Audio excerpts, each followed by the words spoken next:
আসসালামু আলাইকুম ভিউয়ার্স, সকলকে স্বাগতম all job news and education চ্যানেলে। চলে আসলাম নতুন একটি ভিডিও নিয়ে। ভিডিও শুরুর প্রথমে বলে রাখি, যারা আমার চ্যানেলে নতুন দয়া করে আমার চ্যানেলটি সাবস্ক্রাইব করে দিবেন। আজকে ভিডিওর বিষয় হচ্ছে কারিতাস বাংলাদেশ নিয়োগ বিজ্ঞপ্তি 2024। এক নজরে নিয়োগ বিজ্ঞপ্তি 2024। প্রতিষ্ঠানের নাম কারিতাস বাংলাদেশ। নিয়োগ প্রকাশের তারিখ 9 ডিসেম্বর 2024 তারিখ। চাকুরির ধরন বেসরকারি চাকুরি। আবেদন শুরু হয়েছে, আবেদনের শেষ তারিখ 29 ডিসেম্বর 2024 তারিখ পর্যন্ত আবেদন করা যাবে। পদের নাম অধ্যক্ষ একজন, অ্যাকাউন্ট্যান্ট কাম হোস্টেল সুপার একজন, প্রশিক্ষক ওয়েল্ডার অ্যান্ড ফেব্রিকেশন একজন, নৈশ প্রহরী একজন।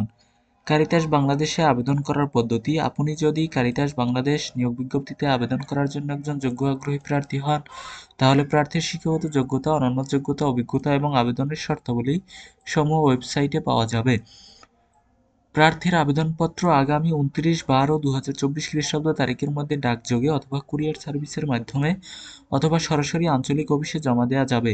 পদের নাম খামের উপর স্পষ্ট করে লিখতে হবে। নিয়োগ সংক্রান্ত যাবতীয় তথ্যের জন্য কারিতাসের ওয়েবসাইটে নজর রাখতে পারুন। আবেদন পাঠানোর ঠিকানা: এখানে আঞ্চলিক পরিচালক, কারিতাস, ঢাকা অঞ্চল। এটা হচ্ছে তাদের অফিসিয়াল নিয়োগ বিজ্ঞপ্তি। দেখেন এখানে বলা হয়েছে, ঢাকা অঞ্চলের অধীনে পরিচালিত আঞ্চলিক কারিগরি বিদ্যালয় আরটিএস প্রকল্পের জন্য চুক্তিভিত্তিক নিম্নে উল্লিখিত পদের জন্য জরুরি ভিত্তিতে নিয়োগ ও প্যানেল তৈরির জন্য যোগ্য প্রার্থীদের পুরুষ অথবা মহিলা নিকটতে দরখাস্তের আহ্বান করা যাচ্ছে। যার বেতন স্কেলও দেওয়া হয়েছে: অধ্যক্ষর ক্ষেত্রে 22,000 টাকা, অ্যাকাউন্ট্যান্ট কাম হোস্টেল সুপারের ক্ষেত্রে 18,000 টাকা, প্রশিক্ষক 17,000 টাকা,